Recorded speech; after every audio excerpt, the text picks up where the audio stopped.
Hello, and you are very welcome back to the Public Eye Business Podcast, brought to you by Granite Exchange. I'm your host, Sarah Travers, and throughout the series, I'm speaking with local entrepreneurs and business owners to learn more about how their companies have come to be, to gain insight into their growth, and find out how they continue to innovate.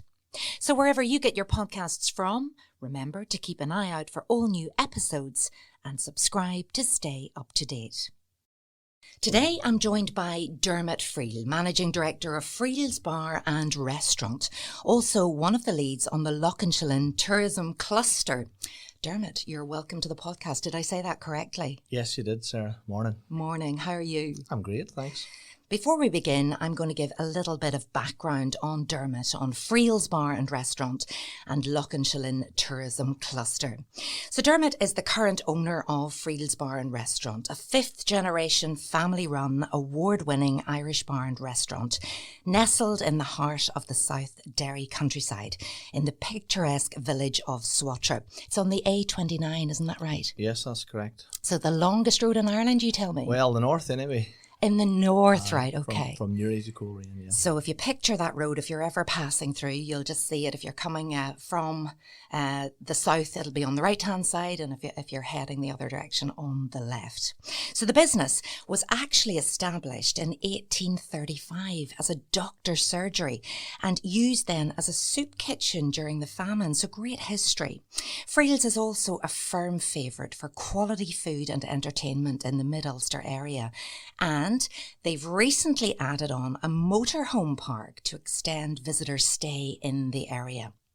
Dermot is hugely passionate about the hospitality and tourism sector and places his staff at the centre of sustainability and growth of the business while investing in their well-being and personal development, giving them lifelong valuable skills for their future careers.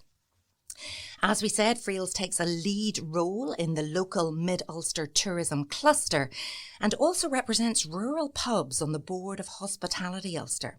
So plans for this year, 2023, include a new build visitor experience called Friels Famine and Folklore Centre, which will help educate local and international visitors on how the famine affected the Mid-Ulster area. We'll find out more about that. And to tell folklore stories which have been passed down through the generations. So Dermot, a huge big introduction there. You've been involved in so much, but I'd love to just go right back to the start. Are you born and bred in Swatra? Yes, born and bred in the village and just lived just on site at the pub there. So was it in the family already? Is this a family business then? Yes. It's been in the family name. My great-grandfather, John Edward, bought the property on 1903, September 1903, and basically it's been in the family name ever since. And at what time did you get involved, or was it always just part of your life? Well, you're living above a pub in the bedroom upstairs, you were never far away from it, and the kitchen was just a metre away from behind the bar, so basically you were reared in the pub. And what are your memories then? Memories are young, growing up, lifting bottles and glasses, working, doing chores, getting sticks for the fire. Everything was connected to the pub when the pub opened in the morning, and it could have been an early house at that time, and a few early gents on for even before we were going out to school in the morning. There might have been one or two in before that, and obviously growing up over the years, and the pub developing over the years.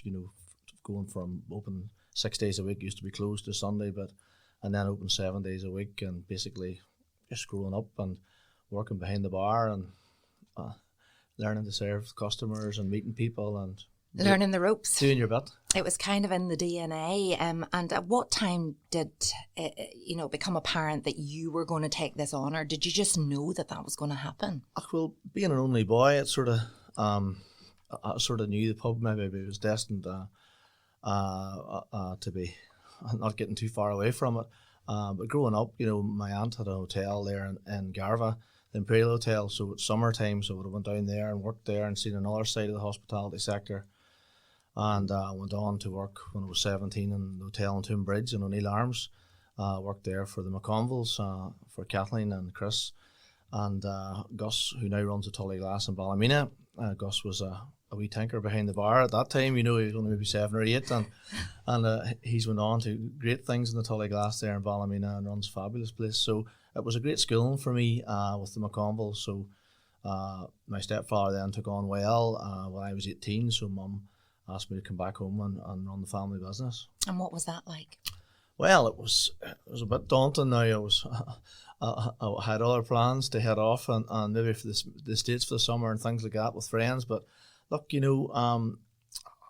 I'd be very passionate about it. Home's home, and we knew it needed upgrading. And at that time, it was just a typical rural working man's bar in the village. And I suppose we set about plans then right away, and we'd done a large renovation there in 1995. So we gutted the whole building and basically tried to keep any of the old ceiling, the original bar counter, which dates back to, it was first a pub in 1888. So we kept all that original artifacts there, and we built a new lounge bar area, and we started to do food. It's such an amazing transformation, but it's such a distinctive building, and it's so lovely to see how you've kept that charm, but you've really turned it around from the working man's bar to such a lovely family experience. I've visited myself, and great food, great atmosphere, and just it's so welcoming. Is customer service very important to you? A massive. Basically, we big emphasis on our staff and our happy staff, and the team's happy and looking after our customers. It's a very family friendly environment. Lots of families come to visit the property there for food and drinks. A lot of family celebrations, from christenings right through to communions, birthdays, family celebrations, wedding anniversaries, albeit funeral lunches as well. So from start to finish, it sort of goes through the course of people's life, and people are very familiar with they maybe have their christening in the bar, and I'm getting old now, but then I recall people having their 21st birthday then in the bar, and they were christened there. So it's the place to go in the area. So yeah. You look after the locals really, really well, and the families, and they come back, and the next generation takes that on, as you say. But you've been expanding the business to make sure that you're capturing this real boost in tourism that we're seeing at the minute. So tell us about all of the exciting plans you've got at the minute, or what you've done lately. Well, I suppose, pre-COVID, we were a bar and restaurant, and we had a smaller outdoor area. But since COVID, basically there has been a large want for people to be outside, and maybe much more so in their own space and their own environment. So we were fortunate enough to have a large area out the back, and we expanded our beer garden and actually doubled the square side of the licensed area of the property. And we have put on a large stretch tent out the back as well, and we run family functions and celebrations there as well. And basically, people want a local place to go to celebrate these family occasions. And we used to do all this in one room in the restaurant. So the restaurant was a restaurant. It was also for anniversaries and functions and parties as well. So now the restaurant's more just for restaurant business, and these family celebrations can be had in another area. So it gives us more opportunities there. Isn't it amazing how COVID has done that? Yes, For so many businesses, has transformed or made them rethink, and then the new way was very attractive to people. Yes, and that's that right. Being outdoors, even in the winter time, is appealing to people. Yes, it is, and you've got with its properly heated areas there, and it's covered. It is very appealing to people, and people like their own space, and people have developed their own homes through lockdown, own garden areas, and more used to sitting outside in the environment, more continental, I suppose. I know. And well, at the time of recording, we're in the middle of a heat wave here in June. I don't know when people are listening to this. I hope it could be snowing where you are now, but we've had slightly warmer temperatures than we've had in the past. I don't know whether that's a good thing or a bad thing, but tourism is massively important, and you've moved into trying to capture the visitors as well. So the motorhome park, tell us about that. Yes, we just added on the motorhome park there. It was just pre-COVID. We had made plans. We had an extra car park, and we decided to develop it, and contacted a great fella, Jim McCormick, in Total Motorhome Ireland, and he walked me through all the pieces of setting up a motorhome facility. And I have to say, the motorhome customers really compliment our local customers there as well. A lot of them are over 50 couples, retired, semi-retired, have young dogs and that there as well, and basically we went dog friendly in our garden areas as well, and it's a great addition for us. So it's working really well, and lots of people are coming? Lots of people are coming from all over the north of Ireland and the south, and mixing with the local customers, and it's a nice atmosphere, and yeah, it's all very exciting. And what about those people that are maybe visiting the island of Ireland or Northern Ireland for the first time? You're very into telling them the stories of the area. Yes, definitely.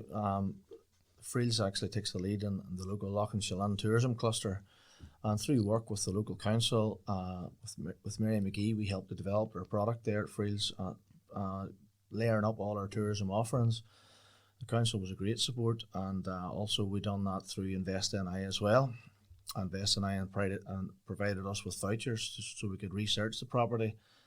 One of the vouchers researched Friels as a possible cultural and heritage product within the Mid-Ulster area, and also then the next voucher it was for researching the Irish soup kitchens in Ireland and the famine in the Mid-Ulster area. So I suppose whenever this research was done, that was done through the University of Meath, a guy called Dr. Kieran Riley. Whenever you get the research and get the stories, then basically it's very authentic, it's authenticated as well, and it means it builds up the layers for your tourism offering. So we now offer a famine and folklore offering there for tour groups there to come and visit and not just experience or hospitality with food and drink, but also to find out about the history of Friels, the history of the building before Friels had it, and basically the story of the soup kitchens in Ireland.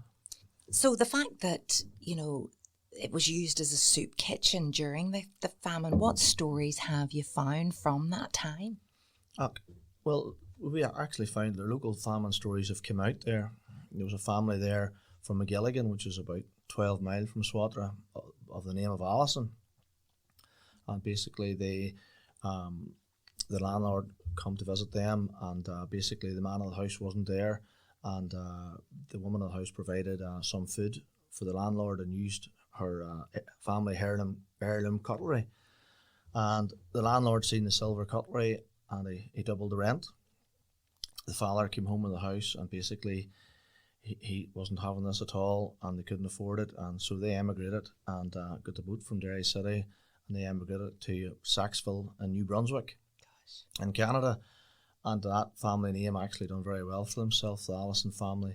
They so much so that the university there is called the Mount Allison University. Oh my goodness, that's incredible. And if you go into the library in that university, in a cabinet there, you'll see the sterling silver in the library. So that resonates a lot with a lot of our Canadian visitors who have had Canadian visitors last summer, who's had nephews and nieces attended this university and authenticated the story as well. So. And it must have been, it's just so hard to grasp what it must have been like during the famine, the incredible loss of life and just how destitute people were. Are those stories coming through? Well, what we discovered with Friels there, basically the soup kitchen was set up. Soup kitchens were set up all around Ireland, and as it was originally a doctor's dispensary and surgery, like in 1836, it treated 1,500 people. 1837, about 1,400 people, and we get to research the full list of diseases and ailments that these people had. So it was a natural place in the local area where people were coming to get illnesses looked at and taken care of. So it was a natural place for a soup kitchen to be set up, and Dr. Mooney set this up, and basically on our research we found about 300 people a day would have brought their own vessels to Friels and received soup out through the famine window. And probably saved their lives if kept them going. Probably the only nutrition they would have received that day. Goodness. Just as regards, the figures, the famine in Mid-Ulster area there, Ulster lost about 25% of its population through starvation or emigration. And on the census we found out, like pre-famine, the village of Swatra had about 435 villagers, and on the 1951 census they had about 320. Goodness. So basically they lost about 25% of the population there. Through death or immigration? Through death or immigration. And on the immigration side of things, Kathy, who works for me, Kathy has her walk up the Emigrants Walk, and it's up the local Cairn Mountain. And she tells the story of how the immigrants walked up this mountain, took a stone from their own home place and placed it on a cairn and looked out. You can see 7 counties from the top of the Cairn and Lough Neagh, and they placed a stone on the cairn and they went on and got the boat to Derry City. Gosh. So Kathy's story's very poignant, and she actually works alongside me, and we tell the story of Immigrants Walk and come back and tell the story of the Irish Soup Kitchen for visitors. It must be an incredible experience and very emotional at times to realise that you're standing in a place that went through such hard times and has since over the years. I'm sure, the heart of Mid-Ulster has suffered, highs and lows all the way through the Troubles as well. Yes, that's right. It's very, very poignant. And look, we've got great support from Mid-Ulster Council. They support us with a famine mural up the side of the building, and it helps tell the story, of course, of the workhouse in Marafelt, which is Mid-Ulster Hospital, and tell a story of Garda Moor, which is the Great Hunger. And I suppose it's helped us peel back the layers to tell the story. And during lockdown, there was a wee window there, and it was always all bricked up. And during lockdown, we broke it away, and the window was discovered behind it, unbroken. Oh. The wood obviously rotten, so it was replaced. So then our famine soup pot, which we found in an old shed about 25 years ago behind the bar when we tumbled an old shed. So we've put our famine pot back in its original position, and I suppose it's the only famine pot in Ireland in situ in its original position, so which is quite unique. Oh, it absolutely is. And, this is the first time that I've heard about this. I'm sure this is maybe the first time that the listeners have heard about this. So is that starting to attract people to want to see this? Certainly is. Now we've about 40 tour groups there for 2023. A lot of them North American visitors, and we work through several tour operators, American-based tour operators, and also local tour operators as well, including J&K Coaches and Brack Tours as well. So I'm sure you can't believe just the popularity, and isn't it amazing how if you use that entrepreneurial spirit that you very obviously have, and you have an idea and you try something different, when it works, it can transform the business. It certainly can, and look, I can't emphasise enough the support we've had from Invest NI with the vouchers at the start. The guidance we got from the local tourism officers and Mid-Ulster Council has been fantastic. And to date, we've been in touch with them there on a weekly basis, looking to support us in any way they can. So you had plans there, we said in the introduction, to build a visitor experience. Yes. Where are you with those plans now? Well, just unfortunately, Stormont is not operating at present, and without saying too much on it, the budgets have been cut and things are restricted. Look, the famine and folklore experience as Friels is what we want to do, and the rooms above the property are ideal. We want to make one of the rooms into an old Victorian surgery to recreate Dr. Mooney's surgery and tell the story of that time. Unfortunately, as I say, with financial difficulties, there's health and education and other things are priority as regards the government running the country. So it might have to take a back seat for a while, I'm not sure, but sure, we'll see. It's been a very turbulent couple of years, hasn't it? I mean, the only constant has been change from one crisis to the next. But, I was just listening to the news today, and on this particular day, people are going out to the pubs and the restaurants again. I think people want to connect again. And yes, there's a cost of living crisis. Yes, there's an energy crisis. But, there's also a need to have something else, something to celebrate life with. And that's really what you provide. You provide that oasis, that step away from the reality of the daily grind. What do you feel is the secret to running a great bar and restaurant? I think our staff are key, front of house and behind the scenes, from our kitchen staff, for our dishwashers in the kitchen, right up to our floor staff, the lads that stock the bar, lift the bottles and glasses, to the people that clean the property in the mornings. It's very key that they're all part of the team there, right up to people that are serving the food. It's a combination of hard work and customer service. This podcast is sponsored by Granite Legal Services, a niche business law practice located in the heart of Newry City. We provide legal advice and representation to individuals and companies alike across a wide range of industries, on an assortment of legal matters which can affect a business, such as corporate, commercial, employment, dispute resolution, regulatory and compliance. We focus on providing legally sound, commercial and practical advice to our clients. To get in touch, contact 028 30 26 2200 or visit www.granitelegalservices.co.uk to find out more about the firm and our services. Now, recruitment has been a big issue, though, in the hospitality sector. How have you managed with that? Well, look, to be honest, like all hospitality sectors, we have struggled a lot, and we would have a lot of part-time staff there, and we employ up to about 35 people. And a lot of our part-timers come in and they probably work for us for about 3 or 4 years, take themselves through university and that. I'm always hoping that I'll finish up getting a bar manager or a head chef from some of them, but actually it probably never turns out that way in a local place like that. They go on to be dentists and doctors or whatever, you know. But recruitment-wise, you know, we do a lot of recruitment within the business. You know, we bring on young people and put them through NVQ courses, you know.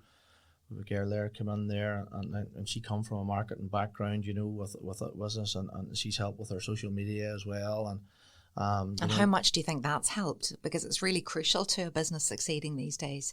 Oh, she's been fantastic, and her along, you know, with my wife Katrina there, they would do a lot of the marketing, the social media side of things, Instagram, Facebook, and it is, you know, it's a great avenue to sell your business. And what's lovely, what I'm hearing from you, that, you know, you're investing in the staff, you're investing even in the part-timers, even if you know that they might go not be the bar manager, because people might have had an attitude, well, what's the point if I'm going to lose them?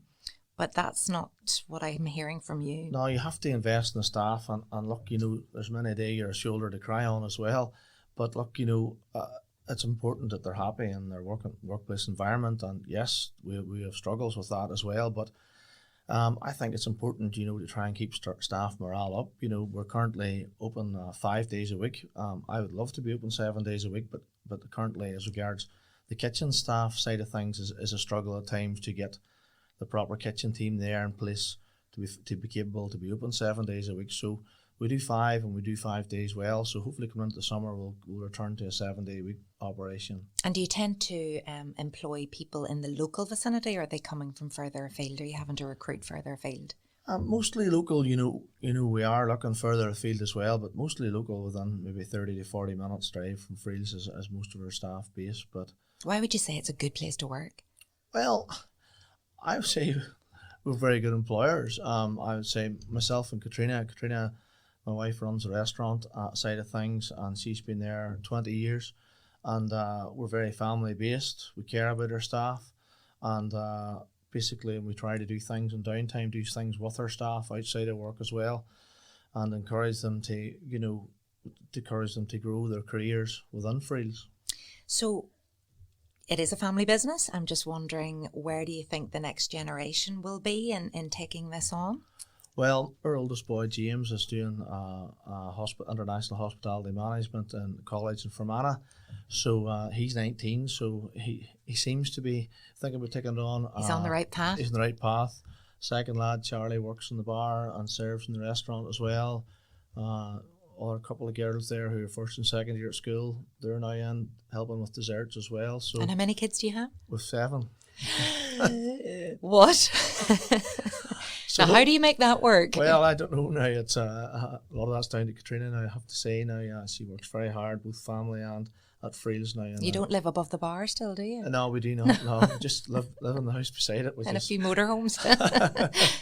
Oh, for goodness sake. So, but if the next generation takes it on then, and you've got 7 siblings, how do you do that fairly? Succession planning? Oh, well, we'll have to. I'll go cross that bridge when we come to it. Yeah, you're way too young to be thinking about that. Totally. Thanks for that.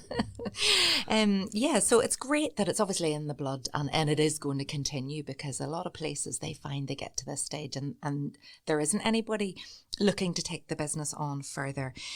What do you see the future being for Friels? What's next? Are you still, obviously you want to get the centre for the famine and folklore set up, but if you could view this place in 10 years' time, what would it look like? I'm not sure. You know, we've the motorhome park at the back it's in a 5-acre field. There's a lovely ring fort at one end of it. You know, I would actually love to have a short walk down to there for families and develop that side of things. You know, but currently, you know, we're very happy to look after what we have and run it as a bar and restaurant. The family folklore experience is great. It brings some added revenue, but you know, sometimes you can't get away from what your core business is, and that is it's a bar and restaurant and serving local families in the Mid-Ulster area.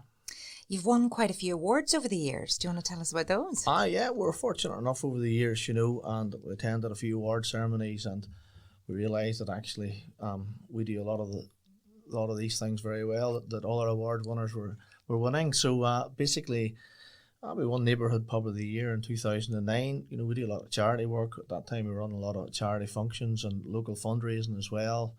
2015, it was Rural Pub of the Year, which was a nice accolade to win, and we've won Tourism Pub of the Year for Northern Ireland 3 times. That's amazing. So we developed wee maps and that there behind the bar for motorhomers as well, so that they can come and explore the local area.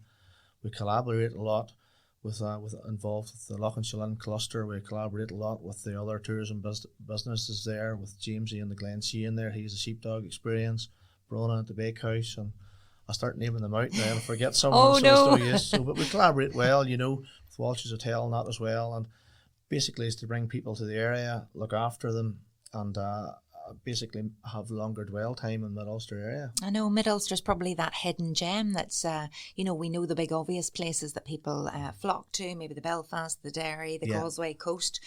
But we've got so much, and especially, you know, in the summertime as well, it's so beautiful, and the countryside is spectacular. Yes, it really is, and lots of open spaces, and there's a lot of history and heritage within the area that goes on, seen dolmens and different walks and that type of thing as well. And if it's a rainy day, Seamus Heaney Home Place is a great visit for families. And how far away is that? That's about 12 miles from me. Goodness, fabulous. That's still on my list of things to do, absolutely.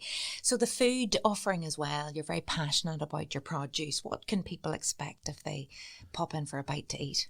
Well, it's very traditional. We concentrate a lot on provenance of food and the local seasonal food, and basically it's very traditional, family orientated as regards with wee ice cream selection, Morelli's ice cream selection for the kids, which is very, very popular if they eat their dinner. And look, you know, good quality steaks, and we do all our produce is all local, using local quality veg and fruit and veg providers. And I suppose it all adds up to a really nice experience and a nice meal. What would you say are the biggest challenges, or have been the biggest challenges for you in running your business, Dermot?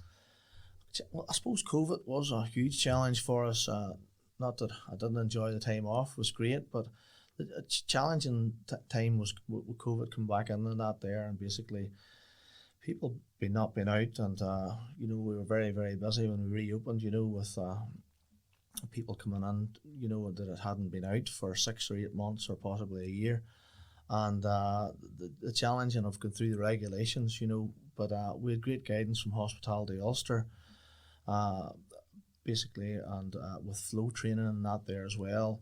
You know, the flow training set portal, basically our staff were able to do that all online. So whenever they were due to go back to reopen up, they knew all the regulations as well. So it was a great asset to have.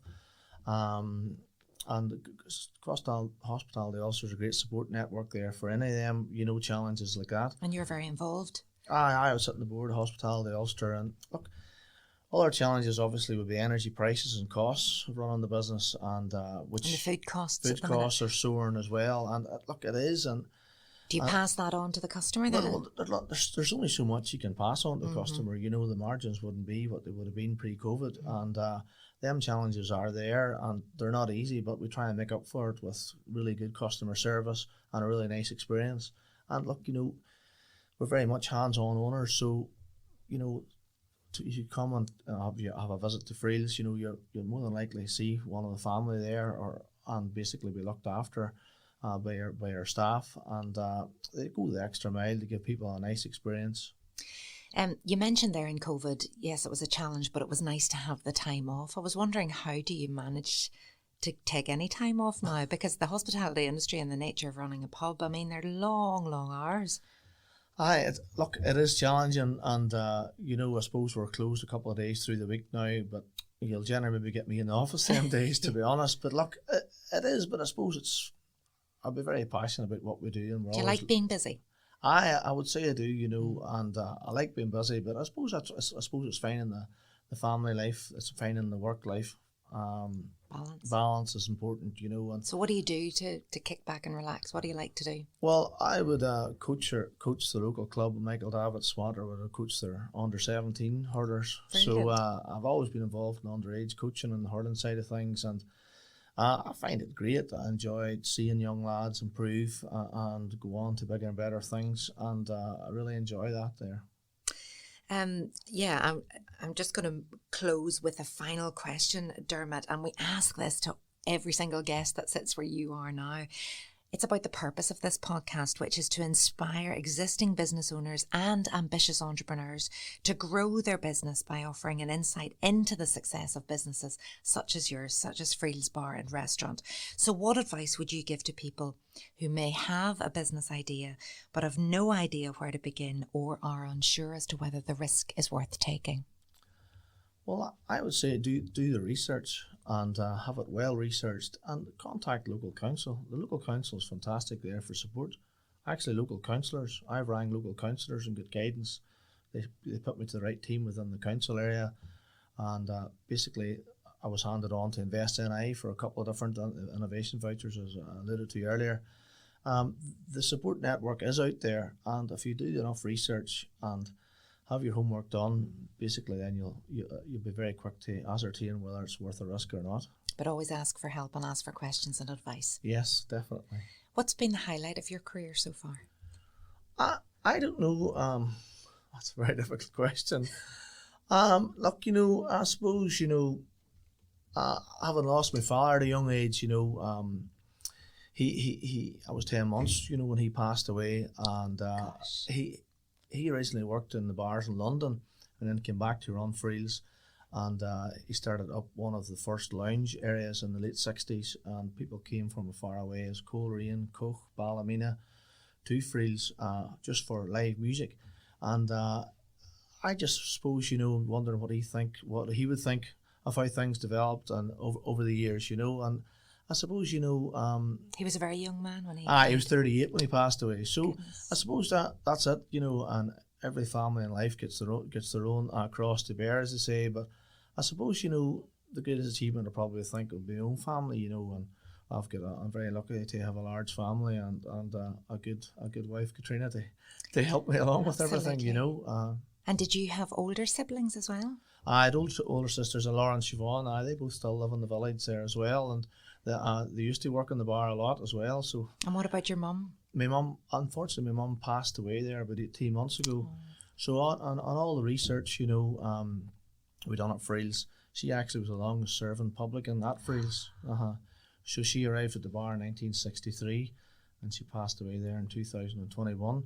So she, when we were doing all of that research during lockdown and stuff like that there, it's funny, she was the longest serving licensee ever was there. So I'm sure she was very proud of what you did. She was a massive part of the business there and a massive part of the growth there all along, and always supported me no matter what we were doing there. She always was a great support, and she came from a pub background as well. So she was the oldest of 9, and she was well used to it. And what do you think you learned from her? Just to keep your head down and hard work. My mum was what they call a cleanaholic. So she was big into the cleaning, so cleanliness and hygiene about the property would be a big priority for us, and hard work and family. Well, a wonderful legacy, and sounds like many more years to come. I wish you every success for the future. And Dermot, thank you so much for joining me today on the Public Eye podcast. Thank you so much, Sarah. And join us again next time. This podcast was recorded in Granite Podcast Studio. Interested in starting up your own podcast but don't know how? Granite Podcast Studio can help. Record your podcast in our state-of-the-art studio, which is based in the heart of Newry City. Our studio has cutting-edge and user-friendly technology and can seat up to 4 people. We also provide an editing service, where our team using your guidance and editing notes to provide you with a flawless finished product, leaving your listeners wanting more. For more information on how you can get started, visit www.granitepodcaststudio.com.